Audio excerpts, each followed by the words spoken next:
ವೀಕ್ಷಕರಿಗೆಲ್ಲ ನಮಸ್ಕಾರ, welcome to my YouTube channel. ವೀಕ್ಷಕರಿಗೆ ವಿದಾಯ ಹೇಳಿದ ಕನ್ನಡದ ಟಾಪ್ ಸೀರಿಯಲ್ ಅಂತಾನೆ ಹೇಳ್ಬೋದು. ಜಿ ಕನ್ನಡ ವಾಹಿನಿಯಲ್ಲಿ ಪ್ರಸಾರವಾಗ್ತಿದ್ದಂಥ ಸೀತಾರಾಮ ಧಾರಾವಾಹಿಯು ಅಂತ್ಯವಾಗ್ತಾ ಇದೆ. ಸಿಹಿ ಗಗನ್ ಅಶೋಕ್ ಇಡೀ ತಂಡದಿಂದ ಕಣ್ಣೀರಿನ ವಿದಾಯ. 2023 ಜುಲೈ 17ರಂದು ತೆರೆಗೆ ಬಂದಿದ್ದ ಸೀತಾರಾಮ ಧಾರಾವಾಹಿ ಇನ್ನು ಕನ್ನಡ ಕಿರುತೆರೆಯ ಅಂಗಳದಲ್ಲೇ ಮೋಸ್ಟ್ ಅವೈಟೆಡ್ ಮೂಮೆಂಟ್ ಅಂದರೆ ಸೀತಾರಾಮ ಧಾರಾವಾಹಿಯ ಸ್ಲಾಟ್. ಈ ಧಾರಾವಾಹಿ ಸ್ವಲ್ಪ ಸ್ಪೆಷಲ್ ಅಂದ್ರೆ ತಪ್ಪಾಗೋಲ್ಲ, ಏಕೆಂದರೆ ಕಿರುತೆರೆಗೆ ನಿಧಾನವಾಗಿ ಒಂದೊಂದೇ ಹೆಜ್ಜೆ ಇಟ್ಟುಕೊಂಡು ಧಾರಾವಾಹಿ ತೆರೆ ಮೇಲೆ ಬಂದಿತ್ತು.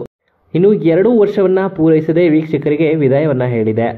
ಹೌದು, ಜಿ ಕನ್ನಡದಲ್ಲಿ ಪ್ರಸಾರವಾಗ್ತಿರುವಂತಹ ಅಗ್ನಿ ಸಾಕ್ಷಿ ಖ್ಯಾತಿಯ ವೈಷ್ಣವಿ ಗೌಡ ಹಾಗೂ ಗಗನ್ ಚಿನ್ನಪ್ಪ ಅವರು ಮುಖ್ಯ ಭೂಮಿಕೆಯಲ್ಲಿದ್ದ ಸೀತಾರಾಮ ಧಾರಾವಾಹಿಯು ಮುಕ್ತಾಯ ಕಂಡಿದೆ. ತೆರೆಗೆ ಬಂದ ಕೆಲವೇ ದಿನಗಳಲ್ಲಿ ಸೀರಿಯಲ್ ಭಾರಿ ಜನಪ್ರಿಯತೆಯನ್ನ ಪಡೆದುಕೊಂಡಿತ್ತು.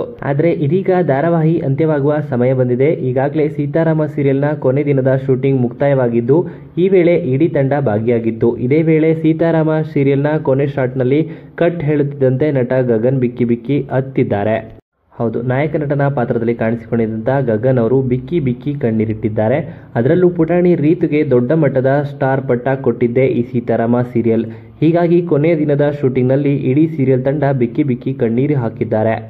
ಇನ್ನು ಇದೇ ವಿಡಿಯೋವನ್ನು ಜಿ ಕನ್ನಡ ತಮ್ಮ ಇನ್ಸ್ಟಾಗ್ರಾಮ್ ಖಾತೆಯಲ್ಲಿ ಶೇರ್ ಮಾಡಿಕೊಂಡಿದೆ. ಜೊತೆಗೆ ನವಿರಾದ ಕತೆಗೆ ಸಿಹಿಯಾದ ವಿದಾಯ, ಮತ್ತೆ ಭೇಟಿಯಾಗೋಣ ಹೊಸ ರೂಪದಲ್ಲಿ ಅಂತ ಬರೆದುಕೊಂಡಿದ್ದಾರೆ. ಈ ರೀತಿಯಾಗಿ ಸೀತಾರಾಮ ಧಾರಾವಾಹಿಯು ತನ್ನ ಕತೆಗೆ ವಿದಾಯವನ್ನ ಹೇಳಿದೆ ಅಂತಾನೆ ಹೇಳ್ಬೋದು. ಇನ್ನು ಈ ವಿಡಿಯೋ ಇಷ್ಟ ಆಯಿತು ಅಂದರೆ ವಿಡಿಯೋಗೆ ಲೈಕ್ ಮಾಡಿ.